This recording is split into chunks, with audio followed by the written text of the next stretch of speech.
Hello and welcome learners. In this video we are going to discuss class 10 healthcare CBSE sample paper for 2024 examination. जैसा कि आपको पता है कि health care का जो क्वेश्चन पेपर होता है वो दो सेक्शंस में डिवाइडेड होगा। सेक्शन ए होगा ऑब्जेक्टिव। ऑब्जेक्टिव क्वेश्चंस जो इम्पोर्टेंट हैं उन्हें हम पिछली वीडियो में देख चुके हैं। इस वीडियो में हम सेक्शन बी को डिस्कस करेंगे जो कि सब्जेक्टिव टाइप के क्वेश्चंस हैं। तो देखिए, शुरुआत में जो 5 क्वेश्चन इसमें हैं वो आपके जो स्किल्स हैं अलग अलग तरीके के उनमें से हैं। चलिए स्टार्ट करते हैं। तो पहला क्वेश्चन है यहाँ पर कम्युनिकेशन स्किल्स में से कि टाइप्स ऑफ कम्युनिकेशन बताने हैं। और यहाँ पर देखिए ये चार्ट के द्वारा बताया गया है कि अलग अलग कम्युनिकेशन के टाइप किस तरीके के होते हैं। टाइप ऑफ कम्युनिकेशन दो टाइप्स में डिवाइड किया गया, बेस्ड ऑन कम्युनिकेशन चैनल्स और based on style and purpose. तो चैनल्स को अगर हम देखें तो इनको फर्दर डिवाइड किया गया दो पार्ट्स में, नॉन वर्बल और वर्बल। तो नॉन वर्बल जिस तरीके से साइन लैंग्वेज में हम कोई बात करते हैं सिर हिलाकर हाथ से, इस तरीके से, वो होती है नॉन वर्बल। और वर्बल फिर फर्दर दो तरह की होती है, ओरल एंड रिटन। ओरल को भी आगे दो टाइप्स में डिवाइड किया गया है, क्लासिफाई किया गया, फेस टू फेस आमने सामने, और डिस्टेंस से आप बात कर रहे हैं मोबाइल से या किसी तरीके से। स्टाइल एंड पर्पज को देखें तो फॉर्मल और इनफॉर्मल। तो ये है टाइप ऑफ कम्युनिकेशन। चलिए नेक्स्ट क्वेश्चन देखते हैं, क्वेश्चन नंबर 7। क्वेश्चन नंबर 7 जो है सेल्फ मैनेजमेंट स्किल्स में से है और इसमें बताया है कि इंडिपेंडेंटली जो आप काम करते हैं उसकी क्या बेनिफिट्स होते हैं। बेनिफिट्स बताने हैं इंडिपेंडेंटली काम करने की। तो पहला है ये रहा, greater learning and individual feel more empowered. ज़्यादा रेस्पॉन्सिबल महसूस करते हैं आप, ज़्यादा एम्पावर्ड महसूस करते हैं और बहुत ज़्यादा सीखते हैं अगर आप इंडिपेंडेंटली काम करते हैं। दूसरा बेनिफिट होता है it provides flexibility to choose and define working hours. एक फ्लेक्सिबिलिटी होती है जब आप इंडिपेंडेंटली काम कर रहे हैं, आप अपने वर्किंग आवर्स चूज कर सकते हैं, वर्किंग मैकेनिज्म चूज कर सकते हैं। ठीक है। तीसरा बेनिफिट है failure and success of the task assigned are accounted by individuals. और लास्ट है individuals become assets to organisation, group and nation at large and it ensures creativity बढ़ती है इससे और सेटिस्फैक्शन भी बढ़ता है। नेक्स्ट क्वेश्चन भी स्किल्स में से है, ये आईटीसी जो स्किल्स हैं कि फाइल या फोल्डर किस तरीके से बनाया जाता है। तो ये आसान ही है, राइट क्लिक करेंगे जैसे यहाँ लिखा हुआ है, दो स्टेप्स में बताया गया। राइट क्लिक करिए किसी भी ब्लैंक एरिया पर, ठीक है, फिर राइट कॉलम में जाकर शॉर्टकट मेन्यू में न्यू और वहाँ से आप सेलेक्ट कर सकते हैं टाइप। अगला क्वेश्चन है एंटरप्रेन्योरियल जो स्किल्स होते हैं कि पॉजिटिव इम्पैक्ट क्या है, एंटरप्रेन्योरशिप का पॉजिटिव इम्पैक्ट क्या है, ये है क्वेश्चन। आंसर है कि ये इकोनॉमिक ग्रोथ को बढ़ाता है। ठीक है, पॉजिटिव इम्पैक्ट बताना है हमें किसका, एंटरप्रेन्योरशिप का। देखिए ये जो हम सैम्पल पेपर का सब्जेक्टिव पोर्शन इसमें डिस्कस कर रहे हैं, कई सारे क्वेश्चन आपको डायरेक्टली अपने बोर्ड एग्जाम्स में नज़र आएंगे, तो इसलिए ध्यान से समझिएगा। बहुत ज़्यादा डीप नहीं है, बहुत ज़्यादा डिफ़िकल्ट नहीं है, आसान चीज़ें हैं, कॉमन सेंस के साथ आप इन सारी चीज़ों को कर सकते हैं। और मैं भी बिल्कुल एक एक चीज़ को तो नहीं बता पाऊँगा, नहीं तो वीडियो बहुत ही ज़्यादा लंबा हो जाएगा, लेकिन फिर भी जिस तरीके से बताया जाएगा वो आपको काफ़ी हेल्प करेगा आपकी अपकमिंग बोर्ड एग्जामिनेशन। तो फर्स्ट हमने देखा यहाँ पर एंटरप्रेन्योरशिप का पॉजिटिव इम्पैक्ट कि ये इकोनॉमिक ग्रोथ को एनहेंस करता है, बढ़ाता है, और क्रिएटिविटी को भी। सेकंड है स्टिमुलेट्स इनोवेशन एंड इफिशियंसी। ये इनोवेशन और इफिशियंसी को भी बढ़ाता है, जॉब्स को क्रिएट करता है, employment opportunities and solve problem. Society की कुछ प्रॉब्लम्स होती हैं, ठीक है, उनको सॉल्व करता है, encourage welfare of the society. तो ये सब बेनिफिट्स हैं किसके, एंटरप्रेन्योरशिप के। नेक्स्ट क्वेश्चन आते हैं ग्रीन स्किल्स जो हमारे एनवायरनमेंट से जुड़ा हुआ है। तो इसमें हमें बताना है, क्वेश्चन ये है कि some common sustainable practices for our home and work places. कुछ ऐसी वर्क प्रैक्टिसेस हैं जो हम अपना सकते हैं और एनवायरनमेंट को फ़ायदा पहुंचा सकते हैं, ग्रीनर बना सकते हैं। देखिए सोलर एनर्जी जनरेट कर सकते हैं हम, ठीक है, सोलर एनर्जी से इलेक्ट्रिसिटी जनरेट कर सकते हैं, एक ये भी हो सकता है। आरओ जो वाटर है, वेस्ट वाटर जो होता है, उसको रीयूज़ किया जा सकता है क्लीनिंग में या किसी और जगह पर। रेन वाटर हार्वेस्टिंग या रेन वाटर को कंजर्व किया जा सकता है बारिश में। इसी तरीके से और इसमें यहाँ पर 5 तरीके हैं कॉमन, ठीक है। तो ये स्किल्स यहाँ पर खत्म हो गए। पांचों स्किल्स में से एक एक क्वेश्चन हमने देख लिया, जिसमें कम्युनिकेशन था, ग्रीन स्किल्स था, आईसीटी, सेल्फ मैनेजमेंट और एंटरप्रेन्योरशिप। अब आगे जो हमारी 6 यूनिट्स हैं उनमें से ये क्वेश्चन है। देखिए फर्स्ट एड के ऊपर है, पहला क्वेश्चन है फर्स्ट एड के प्रिंसिपल्स क्या हैं उसके बारे में है ये, प्रिंसिपल्स ऑफ फर्स्ट एड। और फर्स्ट एड बहुत इंपॉर्टेंट है, इसी सैम्पल पेपर में आप देखेंगे लगभग 3 क्वेश्चन आपको मिल जाएंगे जो सिर्फ और सिर्फ फर्स्ट एड से ही रिलेटेड हैं। तो आपको फर्स्ट एड से जरूर कोई 1-2 क्वेश्चन जरूर देखने को मिलेंगे अपनी बोर्ड एग्जामिनेशन में। चलिए, तो प्रिंसिपल ऑफ फर्स्ट एड क्या क्या है। सबसे पहला है प्रिजर्व लाइफ, फिर है protect the casualty from further harm. तो सबसे पहले तो लाइफ बचाइए, जो भी कैजुअलिटी है, जो भी विक्टिम है, उसकी लाइफ को बचाया जा सके। सेकंड है protect the casualty from the further harm. जितना हार्म हुआ है, जितनी चोट लग गई है, नुकसान हो गया है, अब वो ज़्यादा ना हो। मान लीजिए ब्लीडिंग हो रही है किसी को, तो उसको रोका जाए, ठीक है, आगे ना बढ़े वो और एनहेंस ना हो। और उसके बाद थर्ड है प्रोवाइड पेन रिलीफ। अगर दर्द है तो उसको किस तरीके से कम किया जा सकता है, पेन को कैसे, उसको रोकिए आप। एंड लास्ट है प्रिवेंट द इंजरी और इलनेस फ्रॉम बिकमिंग वर्स। और ज़्यादा बुरी ना हो जो भी इंजरी है, इलनेस है। ये इसी पॉइंट को देखिए दोबारा से इन्होंने रिपीट ही करा है यहाँ पर। तो ये हैं basic principles of first add. उसके बाद नेक्स्ट है क्वेश्चन नंबर 12, जिसमें हमें 2 डिपार्टमेंट्स के बारे में बताना है। हॉस्पिटल्स में बहुत सारे डिपार्टमेंट होते हैं, तो 2 डिपार्टमेंट के बारे में इन्होंने यहाँ पूछा था। और इन 2 डिपार्टमेंट का नाम है, एक तो है फिजियोथेरेपी और दूसरा है पब्लिक रिलेशन डिपार्टमेंट। तो फिजियोथेरेपी का जो डिपार्टमेंट होता है उसमें क्या चीज़ें इन्वॉल्व होती हैं। इट प्रोवाइड्स स्पेशलाइज्ड सर्विसेज हैं पेशेंट्स को जो मिलती हैं फिजियोथेरेपी के तौर पर। फिजियोथेरेपिस्ट वो पर्सन होता है जो हेल्प करता है पेशेंट्स को हु आर फिजिकली इम्पेयर्ड, जो फिजिकली इम्पेयर्ड हैं उनको, ठीक है जी, इंक्लूडिंग दो सफरिंग किसी टेम्परेरी डिसेबिलिटी। किसी का फ्रैक्चर हुआ है, 2 महीने बाद वो उनका फ्रैक्चर जो प्लास्टर है वो खुल रहा है, तो फिर उनको हाथ के मूवमेंट में प्रॉब्लम होगी। तो इस तरीके की चीज़ों को फिजियोथेरेपिस्ट देखता है और फिजियोथेरेपी डिपार्टमेंट के अंडर ही आती हैं। पब्लिक रिलेशन डिपार्टमेंट जो होता है वो मीडिया कवरेज को डील करता है और प्रिपेयर करता है बुकलेट, लीफलेट, पोस्टर्स और एजुकेट करते हैं लोगों को हेल्थ के बारे में, हेल्थ के डिफरेंट एस्पेक्ट्स के बारे में। तो ये सारी चीज़ें पब्लिक रिलेशन डिपार्टमेंट मैनेज करता है, डील करता है। उसके बाद नेक्स्ट है रिसेप्शनिस्ट के ऊपर क्वेश्चन नंबर 13 जो है how the receptionist can play important role in hospital. ये है क्वेश्चन, एक रिसेप्शनिस्ट किस तरीके से इंपॉर्टेंट रोल प्ले कर सकता है। तो यहाँ देखिए ये रहा answer. Receptionist are the first point of contact, पहले पॉइंट ऑफ कॉन्टैक्ट होते हैं। ये भी इंपॉर्टेंट क्वेश्चन है रिसेप्शनिस्ट वाला, point of contact for the patients. तो सबसे पहला फर्स्ट पॉइंट ऑफ कॉन्टैक्ट होते हैं receptionist. Doctors, nurses and other medical administrative staff depend on receptionist. ये सभी के सभी डिपेंड करते हैं रिसेप्शनिस्ट पर। किस लिए? To create a friendly, welcoming, well organised front office for patients. क्योंकि सबसे पहले आके यहीं मिलेंगे, यहाँ अच्छे से नहीं रहा तो फिर आगे की तो बात ही खत्म हो जाती है। फ्रेंडली उन्हें एनवायरनमेंट नहीं मिला, वेलकमिंग एनवायरनमेंट नहीं मिला। Receptionist should be well versed, अच्छे से बात करनी आनी चाहिए उसको।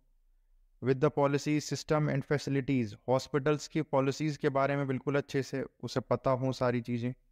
रिसेप्शनिस्ट शुड बी पोलाइट होना चाहिए, वेल बिहेव्ड हो। They are also responsible for arranging, तो अपॉइंटमेंट्स को भी वही अरेंज करते हैं और पेशेंट्स के ट्रांसपोर्ट वगैरह को भी वही देखते हैं। तो ये रिसेप्शनिस्ट के बारे में इस क्वेश्चन में हमने देखा। उसके बाद है next question number 14।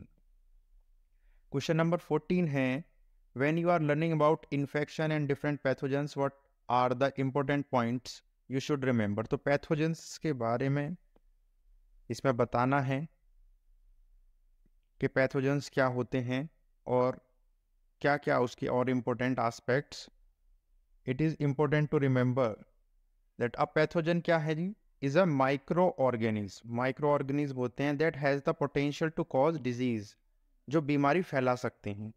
An infection, और इन्फेक्शन क्या होता है, an infection is the invasion, एक तरीके की इन्वेजन, हमला होता है और मल्टीप्लिकेशन होती है किसकी, पैथोजेनिक माइक्रोब्स की, इन एन इंडिविजुअल, किसी इंडिविजुअल के अंदर। उसकी पॉपुलेशन जब बढ़ने लगती है तो उसी को कहते हैं इन्फेक्शन फैल रहा है। डिजीज क्या है, disease is when the infection causes damage to the individual vital functions. तो इंडिविजुअल के जो वाइटल फंक्शंस होते हैं, जैसे ब्लड प्रेशर है या रेस्पिरेशन रेट है या टेम्परेचर है, जब वो उसको डैमेज करने लगते हैं तो तब उसको हम क्या कहते हैं, डिजीज, जब इन्फेक्शन वाइटल फंक्शंस को डैमेज कर रहा है। आगे, infection does not allow result in disease, and infection does not, और नहीं है कि जब कोई इन्फेक्शन हो तो फिर डिजीज भी हो ही, ऐसा हमेशा जरूरी नहीं है, नॉट ऑलवेज। उसके बाद नेक्स्ट क्वेश्चन है क्वेश्चन नंबर 15। क्वेश्चन नंबर 15 में पूछा गया है कि किस तरीके से जो हम टेम्परेचर लेते हैं थर्मामीटर से, वो सही तरीका क्या है, क्या स्टेप्स हमें फॉलो करने चाहिए। तो सबसे पहले wash hands, then select appropriate, ठीक थर्मामीटर लीजिए आप, फिर इंट्रोड्यूस करिए अपने आप को पेशेंट से और बताइए कि किस तरीके से आप क्या करने वाले हैं।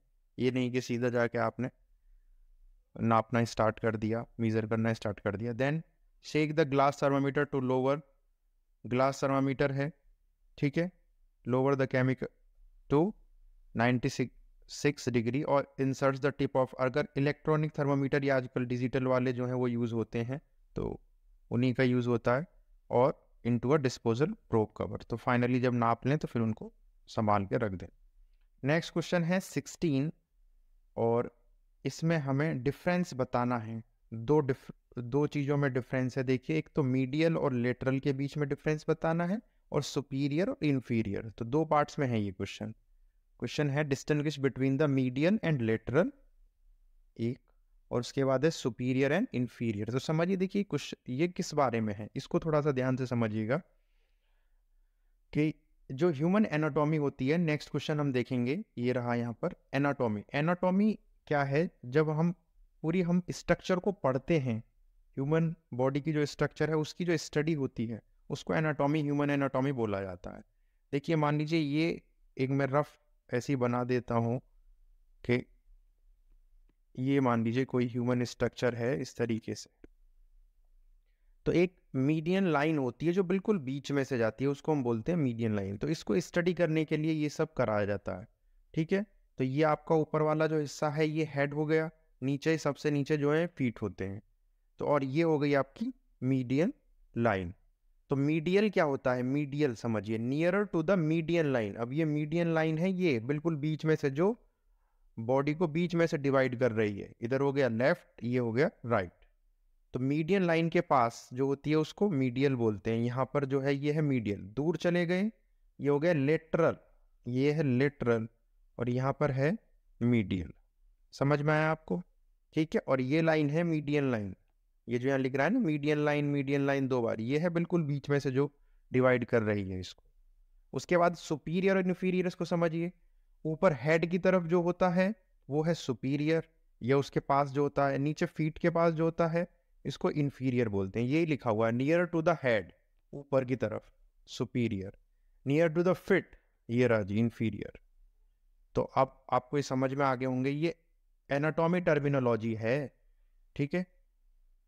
एनाटॉमी को और अच्छे से हम नेक्स्ट क्वेश्चन में देखेंगे। क्वेश्चन नंबर 17 में बताया गया है, यह पूछा गया है कि एनाटॉमी क्या होती है।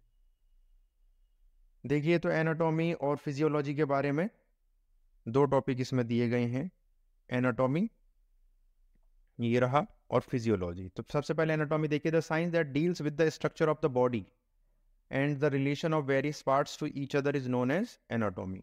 ऐसी साइंस जो डील करती है structure of the human body and relation, एक पार्ट का दूसरे पार्ट से क्या रिलेशन है, इसको कहते हैं हम anatomy. The knowledge of this structure is very important, तो बहुत ज़रूरी है फंक्शंस को समझने के लिए बॉडी के। And the discipline on anatomy is सब डिवाइडेड, तो दो में इसको दो पार्ट्स में हमने डिवाइड करा है। एक होता है मैक्रोस्कोपिक, जिन्हें हम आँखों से ऐसे देख सकते हैं और जो माइक्रोस्कोप से देखा जा सकता है, नेकेड आइज से नहीं देखा जा सकता, उनको हम कहते हैं माइक्रोस्कोपिक एनाटॉमी। तो एक हो गई मैक्रो, एक हो गई माइक्रो। ठीक है, तो ये है एनाटॉमी। उसके बाद दिया गया है फिजियोलॉजी। फिजियोलॉजी क्या है?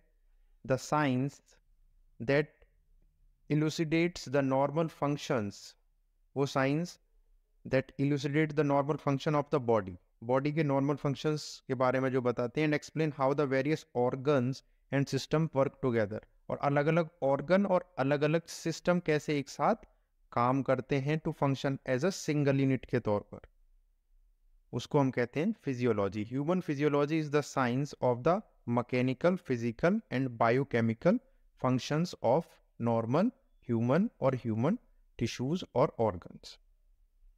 Anatomy and physiology are closely related, ये एक दूसरे से बहुत उससे जुड़े हुए हैं, ऐसा ये बता रहे हैं। उसके बाद अब नेक्स्ट क्वेश्चन नंबर 18 पे आ जाइए, जो जीडीए के बारे में पूछ रहा है। 18 क्वेश्चन में पूछा गया है कि जो explain the services that can provided eight GDA in emergency. तो जीडीए का क्या रोल होता है एक इमरजेंसी सिचुएशन में, या कोई इमरजेंसी है तो जीडीए का क्या रोल होगा? ठीक है, तो सबसे पहले देखिए केयर गिवर के रूप, a GDA meet the patient holistic health care need to promote health and healing process. उसके बाद communicator, care giver, communicator, a GDA is required to communicate effectively with doctors के साथ, नर्सेज के और other staffs के साथ। ठीक है, जर्नल ड्यूटी असिस्टेंट जो होता है। उसके बाद तीसरा इसका फंक्शन है क्यूरेटिव फंक्शन। क्यूरेटिव फंक्शन का मतलब है it include treatment of all elements disease with the help of health care team members. The GDA assist the nurse and other health team members in treatment. उसके बाद है rehabilitative functions, जब patient ठीक हो गया है, it include activity related to physical, mental and social rehabilitation. तो दोबारा से उसे नॉर्मल स्टेज में पहुंचाने के लिए रिहेबिलिटेशन की ज़रूरत होती है, फिजिकली भी, मेंटली भी और सोशली भी। तो वो काम भी ये देखते हैं। तो ये जीडीए के डिफरेंट डिफरेंट फंक्शंस हमने पढ़े। देखिए फर्स्ट एड के बारे में मैंने आपको बताया था कि 3-4 क्वेश्चन हैं इस सैम्पल पेपर में, एक ऑलरेडी पढ़ लिया, फिर दोबारा से देखिए फर्स्ट एड के क्या रूल है। सीन सेफ्टी ऑलरेडी हम देख चुके हैं, फिर असेस करिए, असेसमेंट करिए क्या हुआ, कहाँ क्या प्रॉब्लम है, देन हेल्प के लिए कॉल करिए और तब तक मैनेज करिए जब तक हेल्प या एम्बुलेंस आदि आप तक नहीं पहुंच जाते हैं। तो ये इंपॉर्टेंट रूल है फर्स्ट एड के। अगला क्वेश्चन भी फर्स्ट एड के ऊपर ही है अगेन, और इसमें पूछा गया है क्वेश्चन नंबर 20, मैं पढ़ देता हूँ। As a first aider how can one deliver the help to the victim and improve overall outcome. कुल मिला के रिपीटेड क्वेश्चन ही हैं ये। फर्स्ट एडर का फिर दोबारा से रोल पूछा हुआ है। तो सबसे पहले किस तरीके से एक फर्स्ट एडर सीन को या जो सिचुएशन है उसको सुधार सकता है, ये इम्प्रूव कर सकता है। सबसे पहले सीन सेफ्टी। सीन सेफ्टी में देखिए, मान लीजिए मैं एक एग्जांपल से आपको समझाता हूँ सीन सेफ्टी का मतलब क्या होता है। सीन सेफ्टी है, मान लीजिए कोई रोड एक्सीडेंट हो गया किसी बाइकर का, और वो रोड के बीचों बीच जाके पड़ा और आप वहीं जाके उसको फर्स्ट एड करने लगे, तो ये सही नहीं है। रोड के बीच से उसे बिल्कुल किनारे पर लेकर आइए आप, क्योंकि रोड के बीच में ही आप उसे मान लो सीपीआर देना शुरू कर दिया या कुछ भी हेल्प करनी आपने स्टार्ट कर दी, तो आप अपनी जान को भी खतरे में डाल रहे हैं और उसकी जान को भी खतरे में डाल रहे हैं। तो इसलिए सीन सेफ्टी बहुत ज़रूरी होती है। एक बिल्कुल सेफ एरिया में आप साइड में उसे लेकर जाइए। The safety of the rescuer is equally important. और रेस्क्यूअर मतलब जो बचा रहे हैं आप स्वयं, और जो विक्टिम है, दोनों की सेफ्टी बहुत ज़रूरी है। प्रिजर्व लाइफ अभी हमने ऊपर पढ़ा था, तो पहला काम ये हुआ। उसके बाद क्विक असेसमेंट करिए कि क्या हुआ, क्या ये सांस ले रहे हैं, ब्रीथ कर रहे हैं, नहीं कर रहे हैं, कॉन्शियस हैं, नहीं कॉन्शियस हैं। इस तरीके से हमें असेसमेंट करने की भी ज़रूरत होती है। क्विकली असेसमेंट करिए। और उसके बाद फिर हेल्प, एम्बुलेंस के लिए इमरजेंसी नंबर 108 होता है, EMRS, उसको करिए, या किसी और तरीके हेल्प के लिए शाउट करिए आसपास।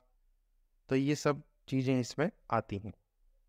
Provision of first aid and early transfer to nearest hospital, तो इसको भी ध्यान में रखिएगा। उसके बाद केयर प्लान के ऊपर है इस वीडियो का last question, what is care plan and what are objectives. तो केयर प्लान क्या होता है और उसके क्या ऑब्जेक्टिव्स हैं, ये इसमें पूछा गया है जी। तो care plan, A care plan outcomes the care needs to be provided to an individual. It is set of action that the GDA will have.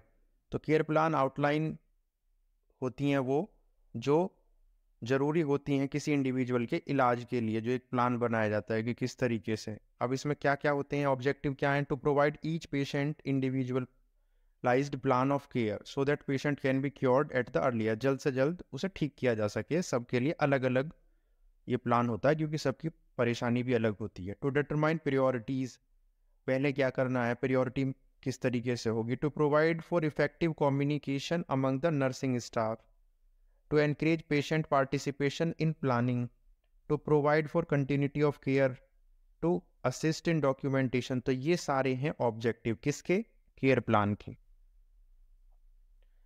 तो ये कुछ इंपॉर्टेंट क्वेश्चन पेपर हमने सैम्पल पेपर में से देखे। ये जो सैम्पल पेपर है और उसका जो आंसर्स हैं ये CBSE की साइट पर आपको मिल जाएंगे, वहाँ से आप PDF डाउनलोड कर सकते हैं 2024 एग्ज़ाम के लिए। आई होप कि ये आपको हेल्प करेगा आपकी एग्जामिनेशन में। Thank you.